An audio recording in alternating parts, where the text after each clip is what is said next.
Dear colleagues, good afternoon. We continue our work, and it's my pleasure to invite to the microphone Colonel Oleksandr Motuzyanyk from the Presidential Administration. Good afternoon, esteemed journalists, and I offer to your attention the basic events during the last 24 hours and in the ETO area. Near Lugansk, during these 24 hours, there were 5 armed provocations with the use of grenade launchers, and the fire came from the right bank of the Seversky Donets River near Bolotne, Stanitsa Luhanska, and Chastya villages. At the front line between Starandar and Popasna, there were no activities, and there were challenges and work of subversives near Pervomaisk, and that's why there were losses among our people because of mines near Rihava and Popasna, and there were 4 challenges of Ukrainian positions around Donetsk near Troitsk villages at the border with Luhansk Oblast, and there was the mortar fire. Closer to Donetsk, the calm situation was in close to Svetlodarsk and Horlivka, but and there were only 3 violations of ceasefire near Lazavet, Travneva, and Novhorodsk.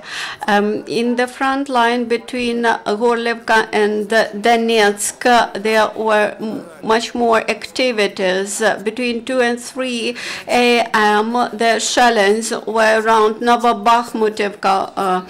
The hail installations which fired our positions were near Mineralne village between Yasinovat and Donetsk. The front line between Avdiivka and Marianka showed the tendency to decrease in the intensity of combats. There were only 1 case of the heavy weaponry around 6 a.m. near Marianka. Near Mariupol, the most intensive actions against Ukrainian troops were at the line between Novotroitsk, Bogdanivka, and Starognativka.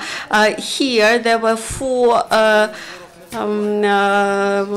mortar and artillery shells, and presumably in at the daytime.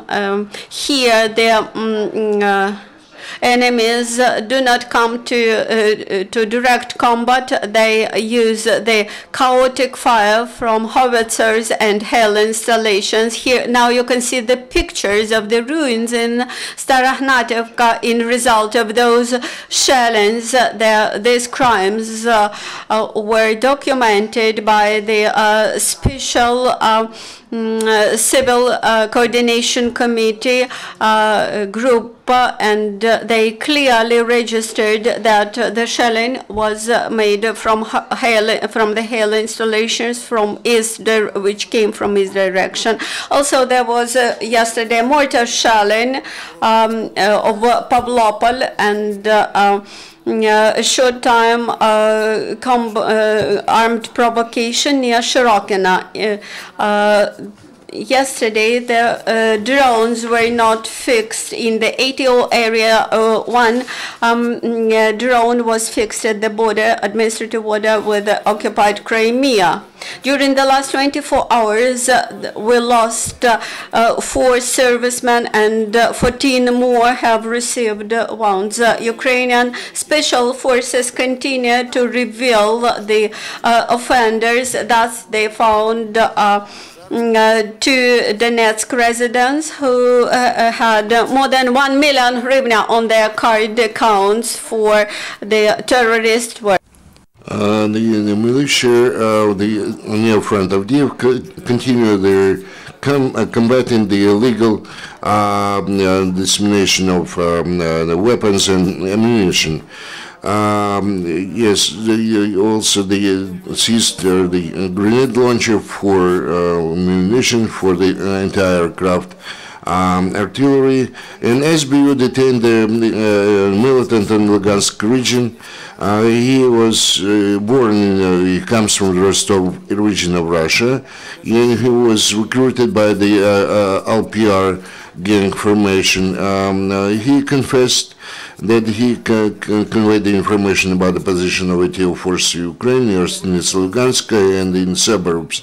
At the same time, one more militant actually took the opportunity to start a new life in Ukraine or into the SBU program to return the citizens on to start a new life.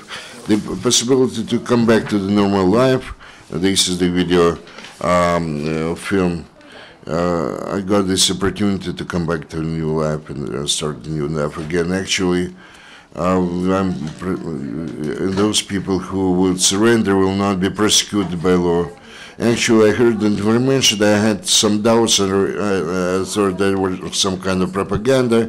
My parents were here, and I actually called them and tried to understand whether it was true or not.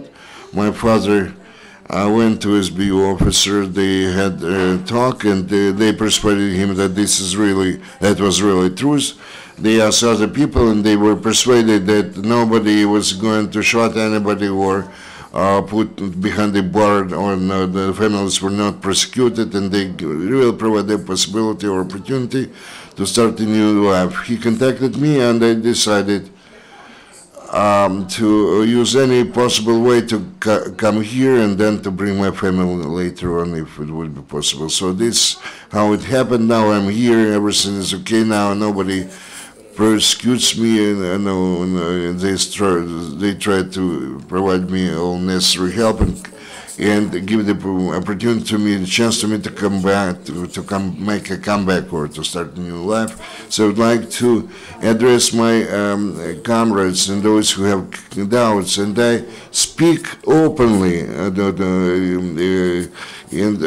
Please understand, nobody is going to persecute you here. On the contrary, they will try to help you in every possible way. Mobilized servicemen actually goes through a very intensive, extensive training. The fighters try to learn how to use to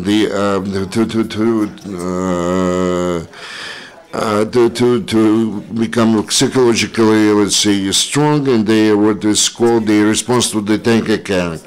The employees of the Special Battalion Kirovograd, they underwent another training.